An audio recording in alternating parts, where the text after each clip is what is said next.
My parents laughed, saying my sister would crash at my place for a bit. I stood up and said, "That's strange, I haven't lived there for 6 weeks." Mom's voice shook. "Wait. Then where have you been staying?" Can you imagine years of being the forgotten daughter, always taking a backseat to your sister, only for your parents to finally push you past your breaking point? It happened to me at a family dinner, when they casually handed my sister the keys to my apartment, without even asking me. The fury that ignited inside me, the fire of a lifetime of unfairness, changed everything. My name is Natalie, and at 31 years old, I thought I had finally created a life for myself. That downtown Chicago apartment wasn't just a place to live, it represented years of grinding hard work, scrimping and saving, while my sister, Elaine, seemed to get everything handed to her on a silver platter. I never imagined my own parents would cross this line, casually deciding my living situation for me. That night, I finally stood up for myself, after decades of being the overlooked, undervalued daughter. Growing up in suburban Illinois, I always felt like I existed in Elaine's shadow. Our 4-bedroom house in Naperville might have been big, but somehow the spotlight only ever seemed to find its way to one child. From the very beginning, the pattern was brutally clear. Elaine received all the attention, all the praise, all the resources, while I was just expected to figure things out on my own. I still remember my 16th birthday. I had been dropping hints for months about a small gathering with my friends at this local pizza place I loved. When the day came, my parents had forgotten entirely. My mother was busy driving Elaine, then 11, to her dance recital. My father was working late. I ended up ordering a small pizza by myself and eating it in my room, looking through college brochures. Meanwhile, when Elaine turned 16 5 years later, our parents rented an entire venue, hired a DJ, and gifted her a used, but perfectly functional, car with a big red bow on top. The difference was stark. School events followed the same painful pattern. My parents rarely attended my honor society inductions or debate team finals.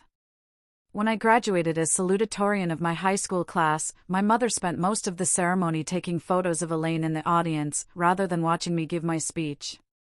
For Elaine, they rearranged vacations to accommodate her softball tournaments and stayed up late helping with science fair projects. For me? Crickets. The disparity continued through college. I worked 3 jobs simultaneously, mornings at a coffee shop, evenings at the library, and weekends waitressing. Every dollar went toward my education at Northwestern, where I studied marketing with a minor in digital media. My parents contributed what they called what they could afford, which amounted to about $500 per semester, not even enough for books, let alone tuition. Meanwhile, Elaine attended the University of Chicago with full parental support. She graduated with no student loans, thanks to our parents covering everything. When she struggled with classes, my father hired tutors. When she wanted to live off campus, they paid her security deposit and rent. It was infuriating. After graduating, I landed an entry-level position at a digital marketing firm in downtown Chicago. The salary was modest, but I budgeted meticulously, living with 3 roommates in a cramped apartment far from the office. I packed lunches, skipped vacations, and put aside every spare dollar. After 3 years of promotions and side gigs managing social media for small businesses, I finally saved enough for a down payment on a small 1-bedroom apartment in River North. That apartment meant everything to me. 900 square feet of hardwood floors, exposed brick, and windows that caught the morning light just right. The kitchen was barely big enough for a table, but I bought a beautiful second-hand island that served as both workspace and dining area. Every single piece of furniture represented careful selection and saving. The gray sectional couch took 6 months of overtime to afford. The bedroom set came from 4 different thrift stores, painstakingly refinished on weekends. Nothing matched perfectly, but everything was intentionally chosen. It was mine. Just before all this family drama started, I had also gone through a painful breakup with Thomas, my boyfriend of 2 years. We met at a marketing conference and had what I thought was a solid relationship. He was creative, ambitious, and seemed to understand my complicated family dynamics. Then one evening over dinner, he casually mentioned he had accepted a job in Seattle without discussing it with me. When I expressed my shock, he seemed genuinely surprised that I might have wanted input on a decision that would effectively end our relationship. The breakup left me questioning my judgment and feeling particularly vulnerable. Despite the unequal treatment, I maintained a surface-level relationship with my family. I called my mother weekly. I sent birthday and holiday gifts. I attended Sunday dinners once a month, driving 40 minutes each way to sit at a table where conversation inevitably centered around Elaine's latest drama or accomplishment. I smiled and nodded through stories about my sister's third attempt at graduate school or her newest boyfriend. I helped clear the table while my mother fussed over whether Elaine was eating enough. I hugged everyone goodbye while making mental calculations about how many weeks I could reasonably avoid the next dinner. These dinners were performances where I played the role of supportive daughter and sister, while keeping my true feelings locked inside. I learned early that expressing hurt or resentment only led to being labeled too sensitive or jealous. So I built walls around my heart and learned to keep conversations superficial. My real life, my friendships, my struggles, my achievements, all remained carefully separate from my family life. My apartment was my sanctuary from all of this, my proof that I could create something beautiful entirely on my own. Elaine's pattern of instability became impossible to ignore as we entered our 20s and 30s. While I built a steady career path with consistent promotions and growing responsibilities, my sister bounced between jobs like a pinball. She worked as a barista for 3 months before quitting because the early hours disrupted her creative energy. She lasted 6 weeks at an administrative position because her supervisor just didn't understand her process. She tried selling real estate but gave up after failing to close any deals in 4 months. After each job ended, our parents stepped in with financial support. They paid her rent when she couldn't. They covered her car payments when she declared the work too stressful. They even funded a 3-month wellness retreat in Arizona when she claimed job hunting had triggered her anxiety, all while telling me how proud they were of my independence, as if my self-sufficiency was convenient rather than necessary. Her relationships followed similar patterns. Elaine cycled through boyfriends and roommates, each relationship ending with dramatic fallouts that somehow always positioned her as the victim. Friends would suddenly become toxic. Roommates would become impossible to live with. Each time, our parents would console her, offer advice, and ultimately, financial assistance. About 8 months ago, I started noticing concerning patterns regarding my apartment. The first incident happened after I invited Elaine over for dinner. As I was cooking, she wandered around, opening closets and checking out my storage solutions. Her comments seemed innocent enough: "This place is so perfect for entertaining. And, you have so much space for just one person." I thought nothing of it until she started asking detailed questions about my monthly maintenance fees and security arrangements. A month later, she called, asking to borrow my black cocktail dress for a job interview. When I came home from work, I found not only the dress missing from my closet, but also 2 pairs of shoes, a designer handbag I had splurged on for my 30th birthday, and several pieces of jewelry. When confronted, she acted surprised by my upset, saying, "I thought you would want to help me look professional. It's not like you were using them today." The unannounced visits began soon after. I would come home to find Elaine sitting on my couch, having been let in by the doorman who recognized her as my sister. She would wave off my surprise with comments like, "I was in the neighborhood," or, "I needed some sister time." These visits always ended with her asking to borrow something: money for an emergency car repair, my laptop because hers was acting weird, or my credit card because she had left her wallet at home. The situation escalated when I returned from a weekend visiting friends to discover Elaine had hosted a dinner party in my apartment. 8 strangers had used my dishes, sat on my furniture, and left wine stains on my rug. When I called her in shock, she laughed it off. My place was too small, and I knew you wouldn't mind. We cleaned up most of it.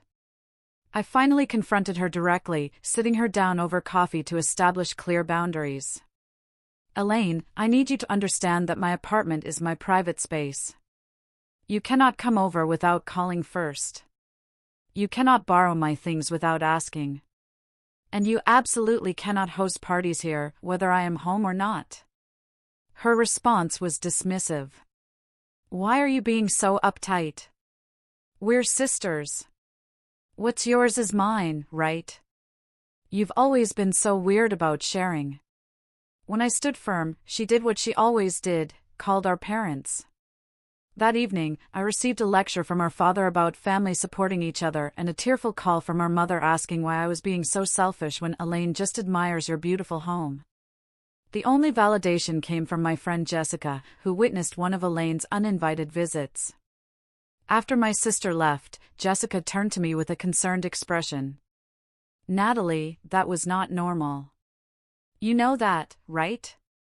The way she went through your mail, the comments about how much everything must cost, the way she took your sweater without asking. She is not respecting your boundaries at all. The final straw came when I noticed things in my apartment being moved or disappearing entirely. My passport, which I kept in a specific drawer, was suddenly in my bookshelf. Financial documents were rearranged. A pair of expensive wireless earbuds vanished. The security of my own home began to feel compromised, and with it, my sense of safety and independence. The breaking point came after I returned from a 3-day business trip to New York. I had been presenting our agency's campaign to a major potential client, and the meetings had gone exceptionally well. My boss had hinted at a possible promotion if we landed the account, and I was riding a wave of professional accomplishment as I unlocked my apartment door.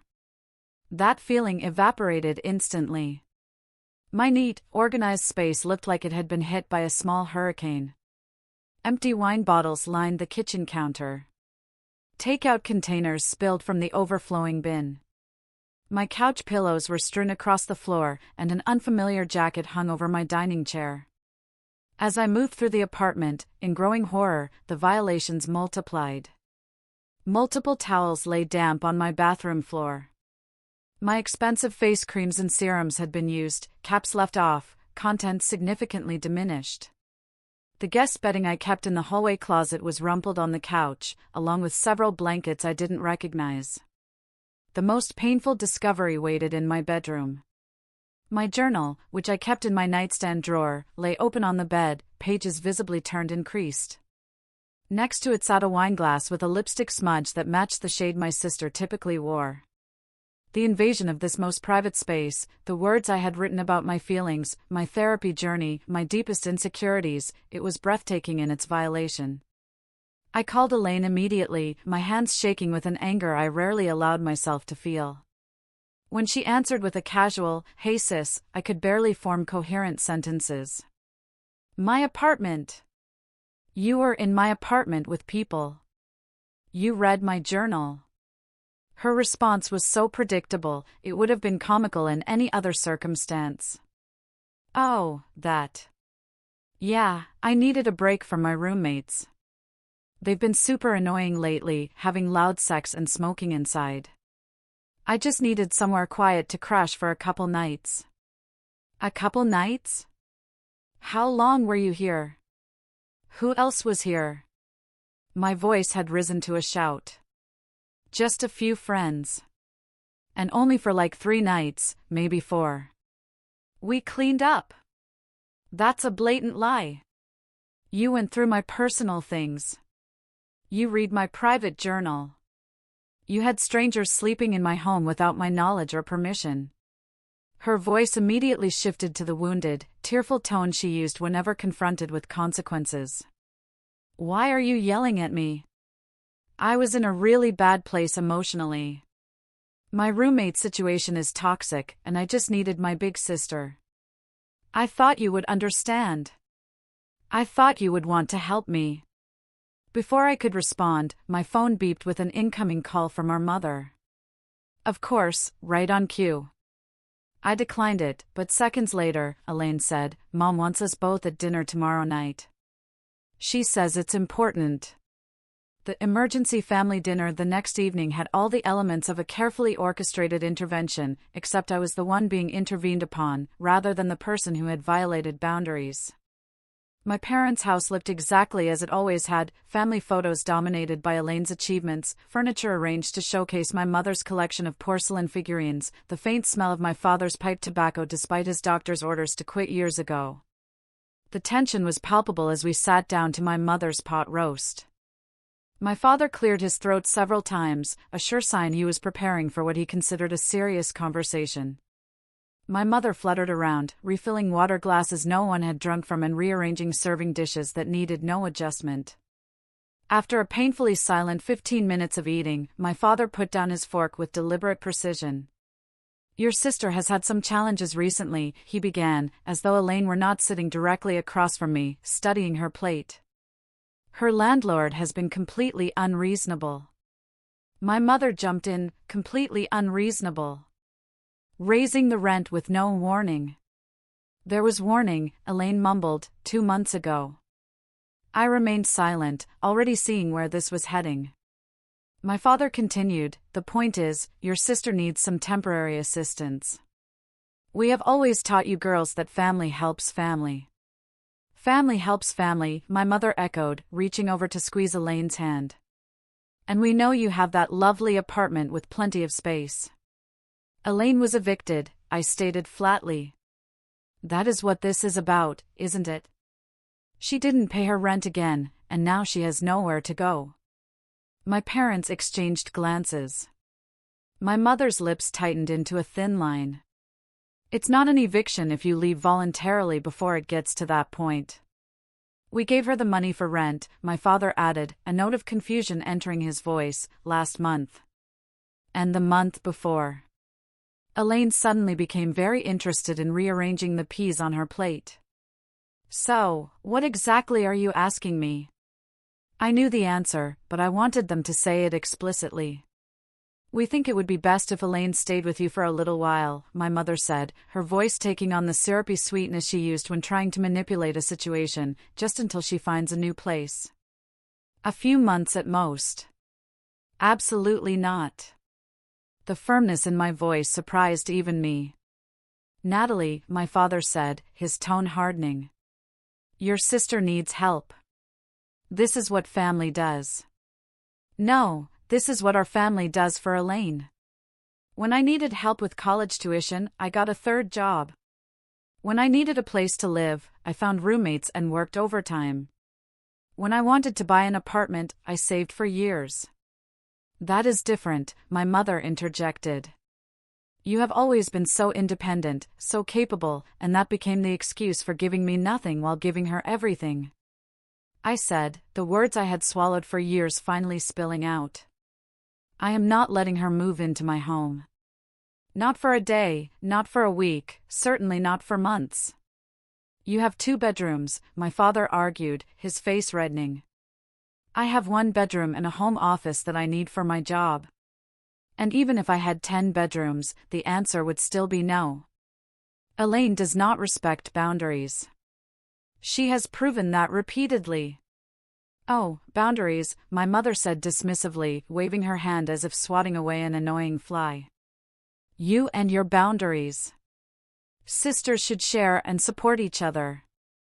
Support goes both ways." I said. "When has Elaine ever supported me? When has she respected my privacy or my possessions? When has she shown any concern for my feelings?" "You are being selfish," my father declared, playing his trump card, the accusation that had kept me in line for most of my life. "Your sister is family." "So am I," I said, rising from the table, tears streaming down my face despite my best efforts to contain them. "But that has never seemed to matter to any of you." I drove home that night with my hands gripping the steering wheel so tightly my knuckles turned white. Through the blur of tears, one thought crystallized with perfect clarity: nothing would ever change. I would always be the responsible one, expected to sacrifice for Elaine. I would always be the daughter whose needs came second. I would always be giving pieces of myself away until there was nothing left, unless I changed the pattern myself. That night, in my apartment, surrounded by the evidence of my sister's disregard for my space and belongings, I finally broke down completely. The sobs that tore through me came from somewhere deep, a primal well of years of suppressed hurt and anger finally finding release. I curled into a ball on my couch, clutching a pillow to my chest as though it could somehow protect me from the pain radiating through my body. When the storm of tears finally subsided, I felt hollow but oddly clear-headed. This space, which I had created as my sanctuary, no longer felt safe. The knowledge that my sister had been here, looking through my things, reading my private thoughts, inviting strangers to use my belongings, it had contaminated everything. The apartment no longer felt like mine. At 1 o'clock in the morning, I called Taylor, my best friend since college. She answered on the third ring, her voice thick with sleep. "Nat, are you okay?" The whole story poured out of me, a jumbled, tear-stained account of the apartment invasion, the family dinner, the lifetime of being overlooked and undervalued. Taylor listened without interruption, occasionally murmuring sounds of support or outrage at particularly egregious details. When I finally ran out of words, the silence stretched between us for several moments. Then Taylor said something that changed everything. "You know, you don't have to keep playing this role they've assigned you, right? You are allowed to rewrite the script." "What do you mean?" I asked, wiping tears from my cheeks. "I mean that you have spent your entire life trying to earn approval from people who are constitutionally incapable of giving it to you. Your parents have shown you exactly who they are and how they value you. Believe them. And make decisions accordingly." The truth of her words resonated in my chest. "So, what do I do?" "If it were me," Taylor said carefully, "I would consider what my life would look like if I prioritized my own well-being over their expectations. Maybe that means moving somewhere they don't know about. Maybe it means strict boundaries about when and how you interact with them. Maybe it means therapy to work through the lifetime of being the less favored child. All of the above," I whispered, a plan already forming in my mind. The next morning, I called in sick to work for the first time in 3 years. Instead of going to the office, I spent the day researching apartments in neighborhoods far from River North. By afternoon, I had scheduled viewings of 5 different places. The following day, I saw all 5 and fell in love with the last one, a 4th-floor walk-up in Wicker Park with creaky wooden floors, a tiny but updated kitchen, and windows that looked out on a courtyard filled with trees. It was smaller than my current place and considerably less polished, but it had character, and most importantly, no one in my family knew about it. I signed the lease that same day, putting down the security deposit and first month's rent from my emergency savings. The landlord, an older woman named Harriet who lived on the 1st floor, seemed delighted to have a quiet professional as a tenant. "When can you move in?" she asked as we completed the paperwork. "As soon as possible," I told her. "Would this weekend work?" With the new apartment secured, my plan took shape with surprising speed. I opened a new bank account at a credit union across town from my usual bank, transferring half my savings immediately. I set up mail forwarding to a post office box rather than directly to the new apartment. I began bringing small boxes of my most treasured possessions to work with me, then dropping them at the new place on my way home. I decided to leave most of the furniture behind, the couch, the dining table, the bed frame, all of it felt tainted by what had happened. Only my grandmother's antique reading chair, a few cherished books, my most beloved kitchen items, and my clothes made the journey to Wicker Park. The rest I would deal with later. Setting up the new apartment became a kind of therapy.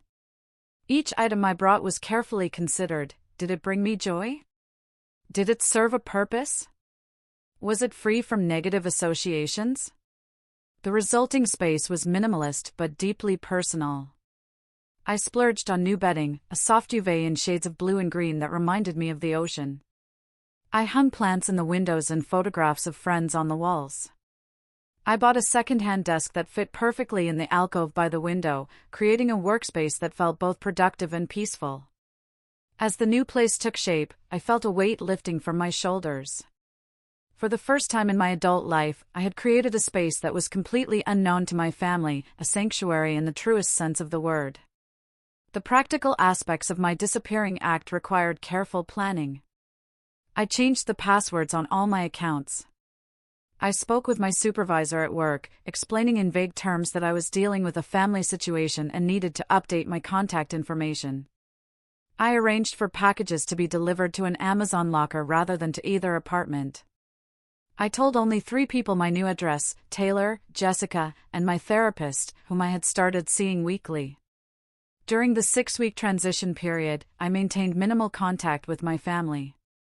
I responded to texts with brief, uninformative replies. I deflected questions about getting together. I pleaded work deadlines when pressured about Sunday dinners. When my mother called, I kept conversations short and revealed nothing of substance. To anyone paying close attention, my withdrawal would have been obvious, but my family had never paid close attention to me unless they needed something. The new apartment quickly became more than just a living space. It became the headquarters for my emotional and psychological rebirth. Without the constant anxiety of unexpected visits or violations of my privacy, I found myself relaxing in ways I had not experienced before. I slept more soundly. I experimented with cooking elaborate meals just for the pleasure of it. I invited friends over without worrying about what they might report back to my family. Taylor visited often, bringing housewarming gifts and takeout dinner. "You look different," she observed one evening as we shared Thai food on cushions on the floor, my new dining table still on back order. "More peaceful." "I feel different," I admitted, "like I can finally breathe." In therapy, I worked through the complex emotions surrounding my family dynamics, the grief of never being the favorite child, the anger at years of unequal treatment, the guilt that still occasionally surfaced when I thought about my secret life. Dr. Reeves helped me understand that boundaries were not just healthy, but necessary, and that my parents' inability to respect mine was their failure, not mine. "Families operate according to unspoken rules and assigned roles," she explained during one session. "You are assigned the role of the self-sufficient one, the one who needs nothing. That worked for the family system, but it did not work for you. By changing your behavior, you are disrupting that system. Expect resistance."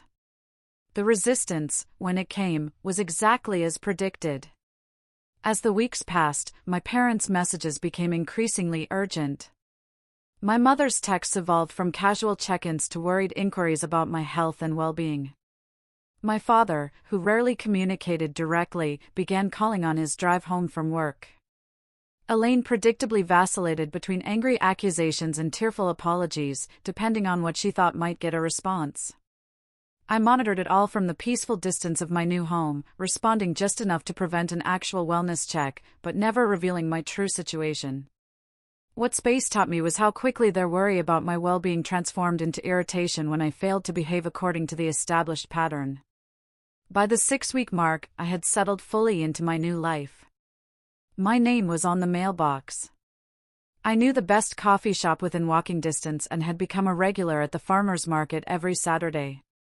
I had met 2 neighbors who seemed potential friend material, one a graphic designer who worked from home, the other a kindergarten teacher with a contagious laugh. The apartment felt completely mine in a way no space ever had before.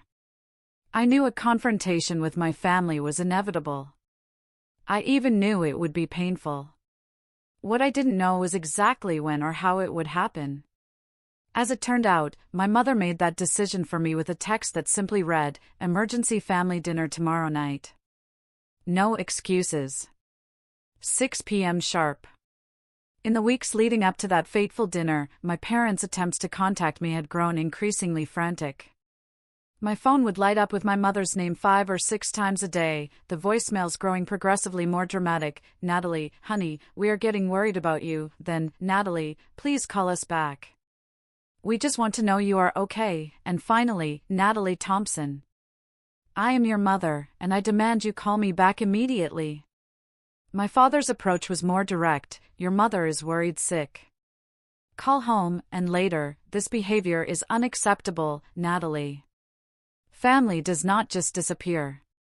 Elaine's financial situation had apparently worsened after losing yet another job, this time at a boutique clothing store where, according to my mother's detailed voicemail, the manager just didn't appreciate Elaine's creative approach to the dress code.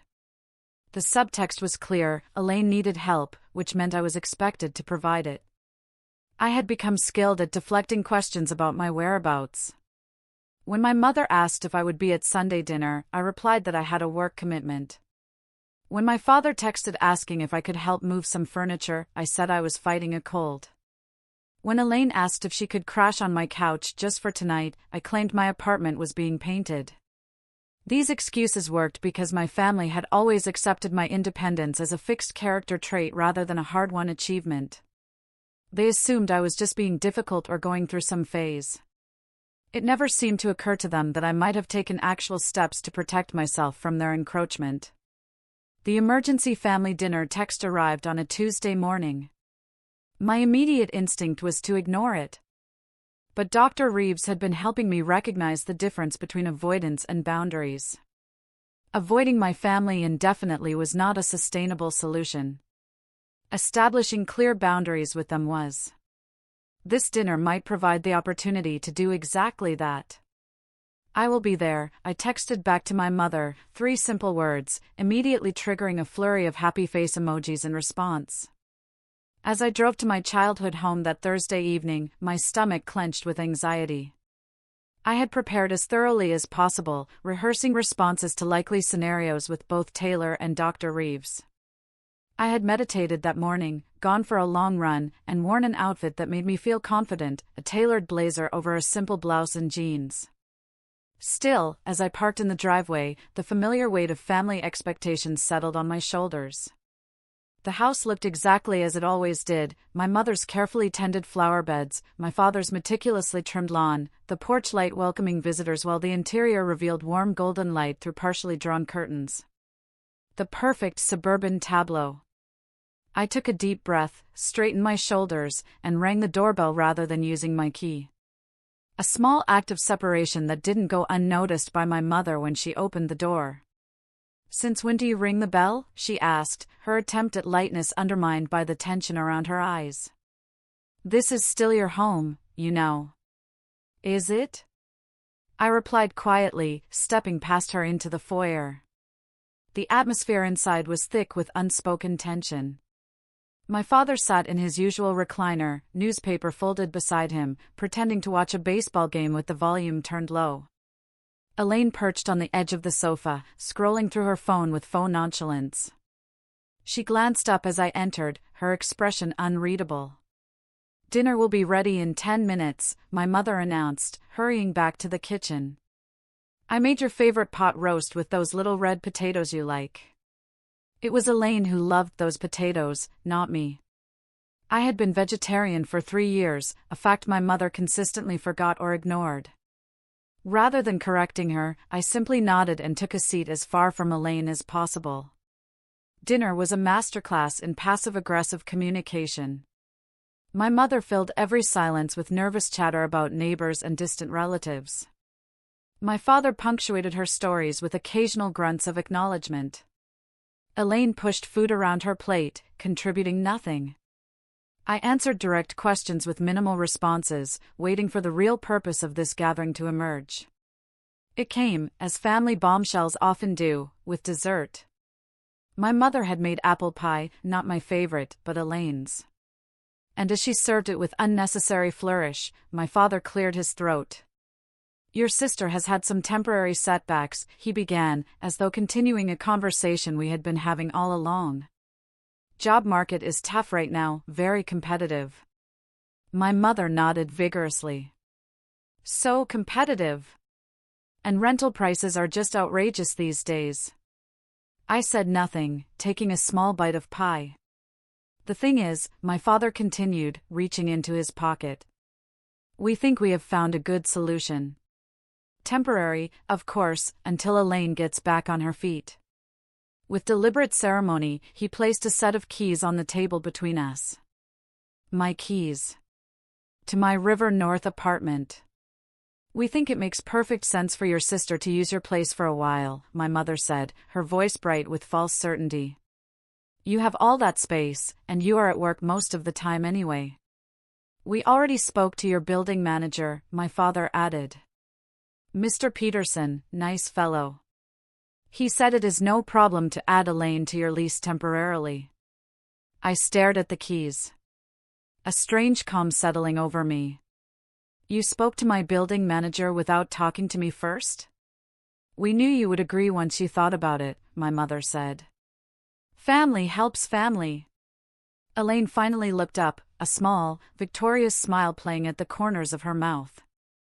I promise I will keep everything super clean this time, she said. The implication that she would be moving in regardless of my opinion hanging in the air between us. My father nodded decisively. It is all arranged then. Elaine can move in this weekend, just for a few months, until she finds something else. They were all looking at me now, waiting for my acquiescence. The script they had followed my entire life playing out exactly as they expected. The responsible daughter would once again sacrifice for the family. Would once again put her sister's needs above her own. Would once again accept the unequal distribution of support and respect. I looked at each of them, my father's confident expression, my mother's pleading eyes, my sister's barely concealed triumph, and made my decision. I felt strangely calm as I looked at my family gathered around the table, all waiting for my predictable compliance. For once, I held information they did not have, power they could not anticipate. The irony that they had inadvertently created this situation through their own actions was not lost on me. That is funny, I said, my voice steady and clear. I haven't lived in that apartment for 6 weeks. The silence that followed was absolute. My mother's fork clattered against her plate. My father's confident expression froze, then crumbled into confusion. Elaine's smug smile vanished, replaced by widening eyes and parting lips. What do you mean you haven't lived there? My mother finally asked, her voice trembling slightly. Where have you been staying? My father leaned forward, his face flushing with the first stirrings of anger, always his go-to emotion when control slipped from his grasp. What are you talking about, Natalie? Of course, you live there. We were just on the phone with your building manager yesterday. I still own the apartment, I clarified. I still pay the mortgage, but I do not live there anymore. I moved out 6 weeks ago, after Elaine let herself in while I was on a business trip, invited strangers over, went through my personal belongings, and read my private journal. Elaine's face went pale, then red. I didn't. That's not, it wasn't like that. It was exactly like that, I countered, still maintaining my composure. You violated my space and my privacy. You always have, because you have never been taught that other people's boundaries matter. Boundaries again, my mother said, throwing up her hands. You and these boundaries. We are family, Natalie. Family does not have boundaries. Healthy families absolutely have boundaries, I replied. And healthy families respect each other. They do not play favorites, or expect one child to constantly sacrifice for another, or make major decisions about someone's home without consulting them. My father's expression had shifted from confusion to full-blown anger. So, you have been lying to us for weeks, hiding where you live? What kind of daughter does that? The kind who has learned that it is the only way to protect herself, I said quietly. The kind who has spent her entire life trying to earn the same consideration automatically given to her sister. The kind who finally realized that was never going to happen. This is ridiculous, my mother said, tears gathering in her eyes. We have always treated you girls exactly the same. I couldn't help the short, bitter laugh that escaped me. Mom, that is just not true. And I think on some level, you know it. When Elaine needed college tuition, you paid it. When I needed it, I worked 3 jobs. When Elaine lost apartments because she spent rent money on other things, you bailed her out. When I saved for years to buy my own place, you barely acknowledged it until you decided it could solve Elaine's problems. That is completely different, my father interjected. Elaine needs more support. She is sensitive, and I was capable, I finished for him. So capable that you decided I did not need parents, just occasional observers who stepped in only when they needed something from me. Elaine had been unusually quiet. But now she spoke up, her voice taking on the wounded tone that had always worked so effectively. Where am I supposed to go now? I have nowhere to live. That is not my problem, I said, surprised at how easily the words came. It has never been my problem, but somehow it always became my problem. Not anymore. You cannot just abandon your sister, my mother gasped. Where are you living? We need to know where you are. No, you do not, I said firmly. That is the boundary I'm setting. I have a new place where I feel safe and secure. Elaine does not get to know where it is. You do not get to know where it is. Not until I can trust that information will not be used against me. Against you? My father scoffed. We are your parents, not your enemies. Then start acting like it, I replied, rising from my chair. Start respecting my choices. Start treating me with the same consideration you give Elaine. Start acknowledging that I am an adult with the right to decide who enters my home and when. You cannot just leave, Natalie, my mother said, panic edging into her voice. We need to discuss this as a family.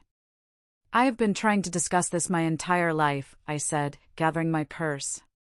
You have never been interested in listening.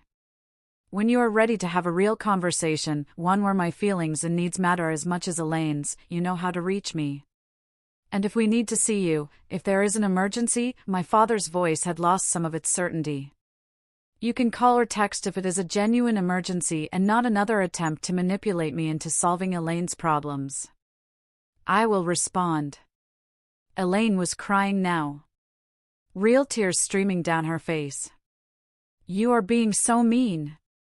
I just needed help.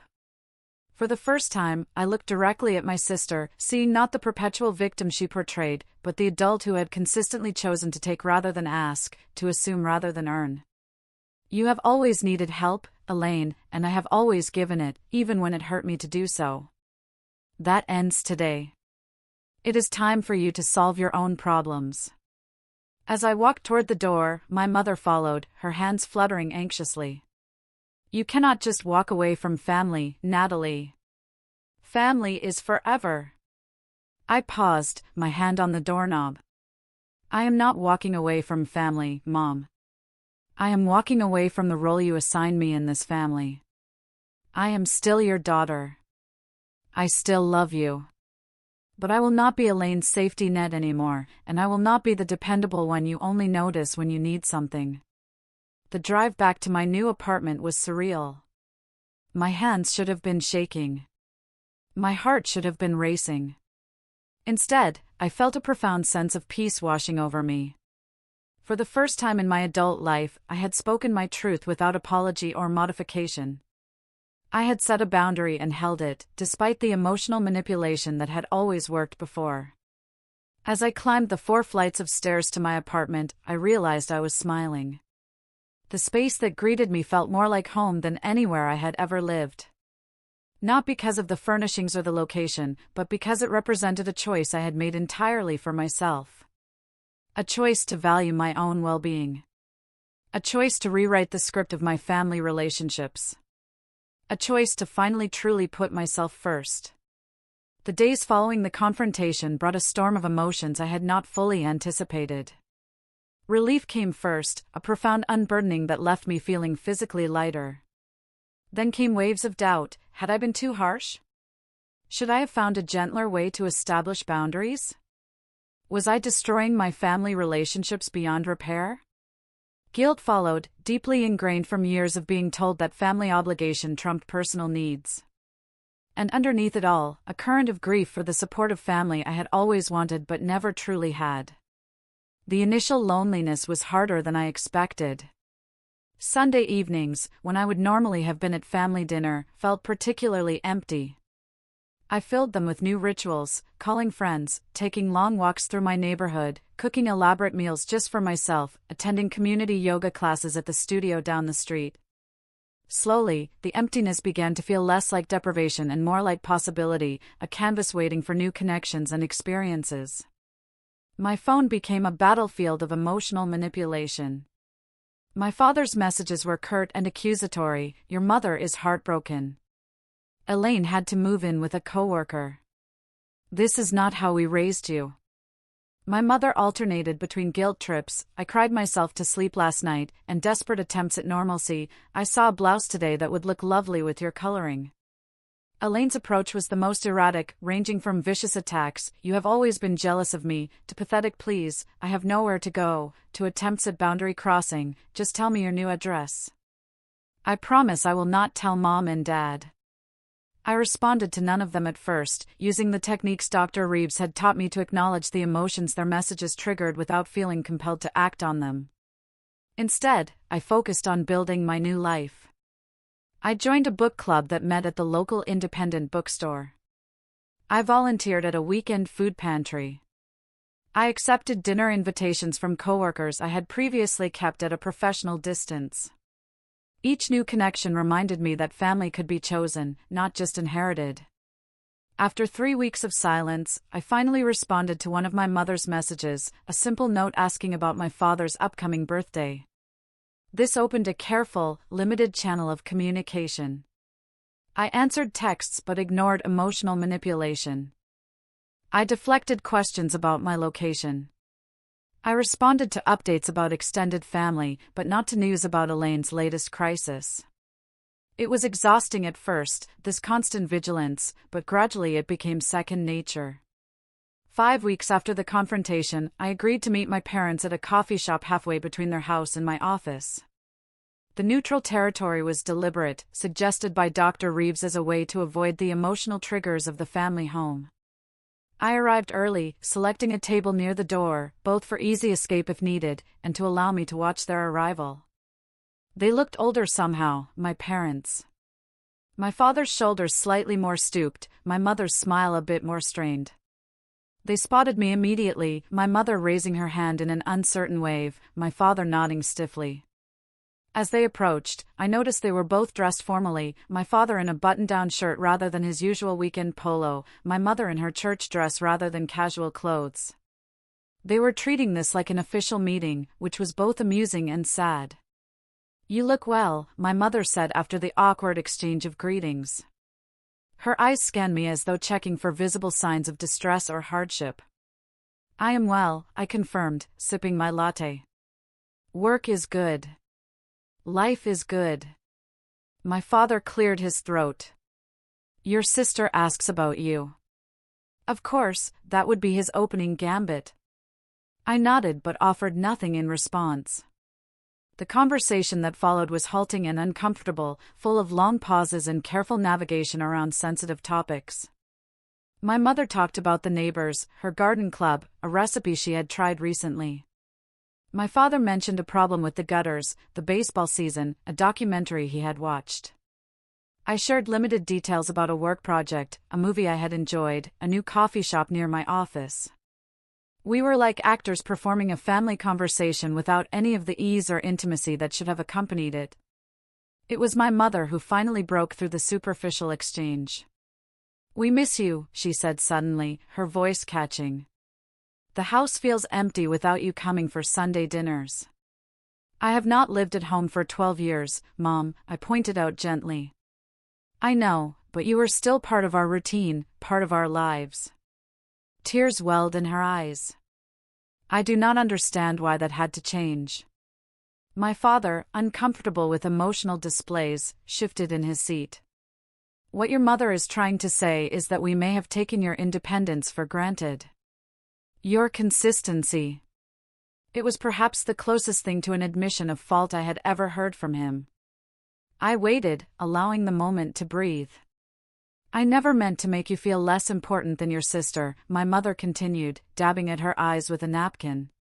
"You were always so capable, so self-sufficient. Elaine needed more of my time, my attention." "That is the problem, Mom," I said quietly. "You confused capability with not having needs. Everyone has needs. I just learned early on that mine would not be met, so I stopped expressing them." My father frowned. "That is not fair, Natalie. We provided for you. We supported your education."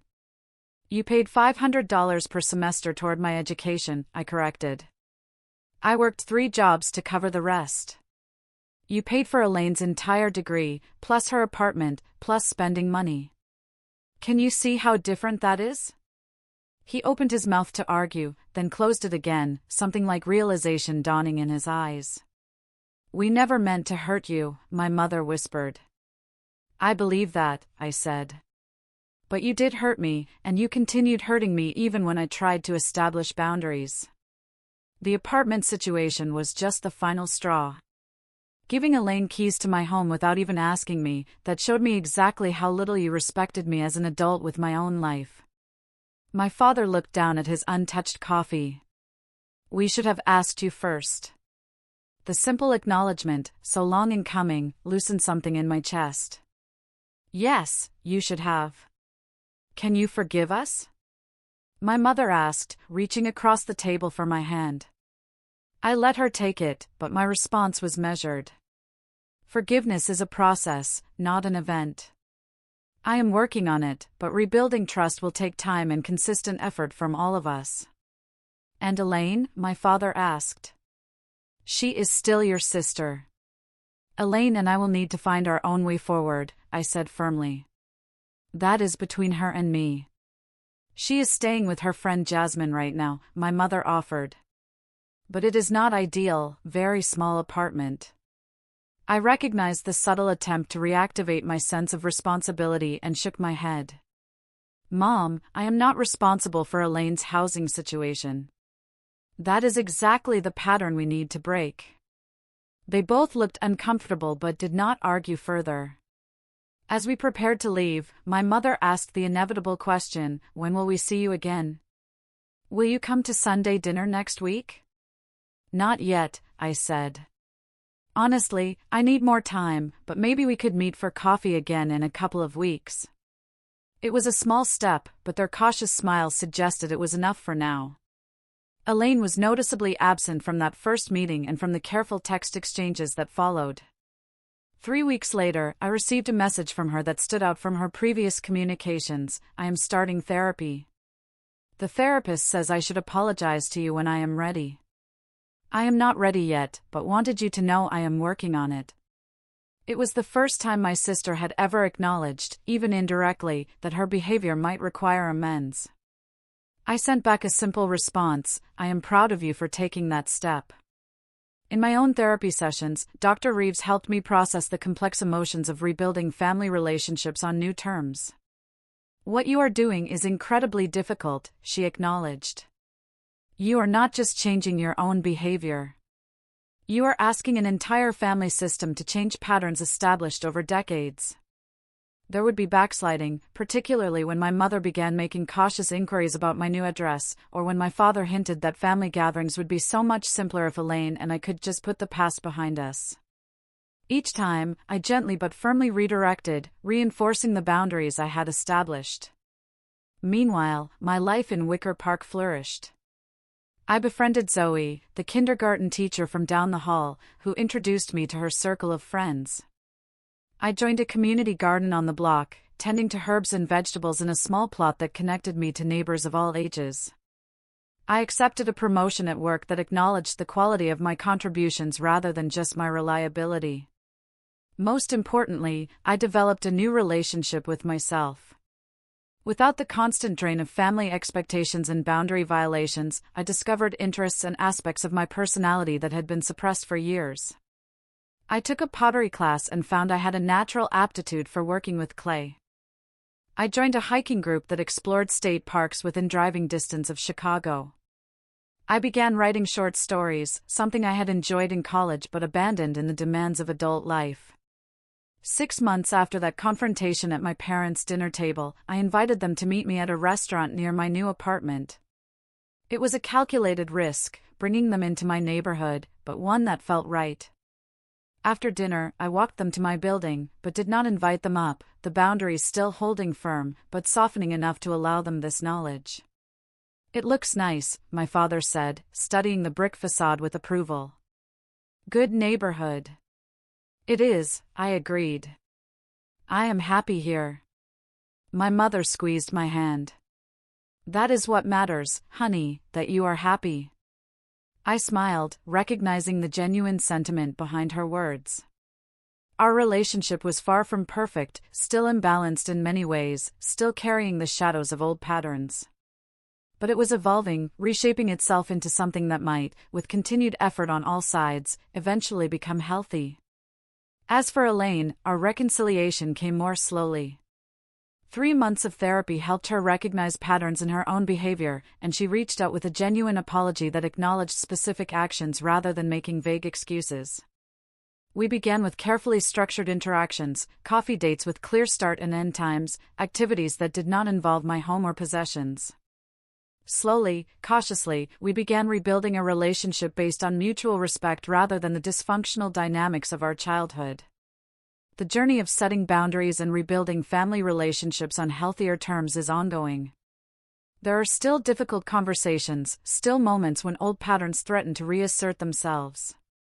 But I no longer feel responsible for everyone else's emotions and needs at the expense of my own. I no longer sacrifice my well-being to maintain an illusion of family harmony. Sometimes the bravest thing we can do is recognize when a relationship is damaging us and take steps to protect ourselves, even if those steps feel radical, even if they go against everything we have been taught about family obligation. It is not selfish to require respect. It is not wrong to establish boundaries. And sometimes the only way to truly love your family is to love yourself enough to change the dynamic entirely. Have you ever had to set difficult boundaries with family members who constantly cross them? What was your breaking point? Tell me what you think in the comments below. I'd love to hear your experiences. If this story resonated with you, please give it a like and subscribe to join our community. Thank you for listening.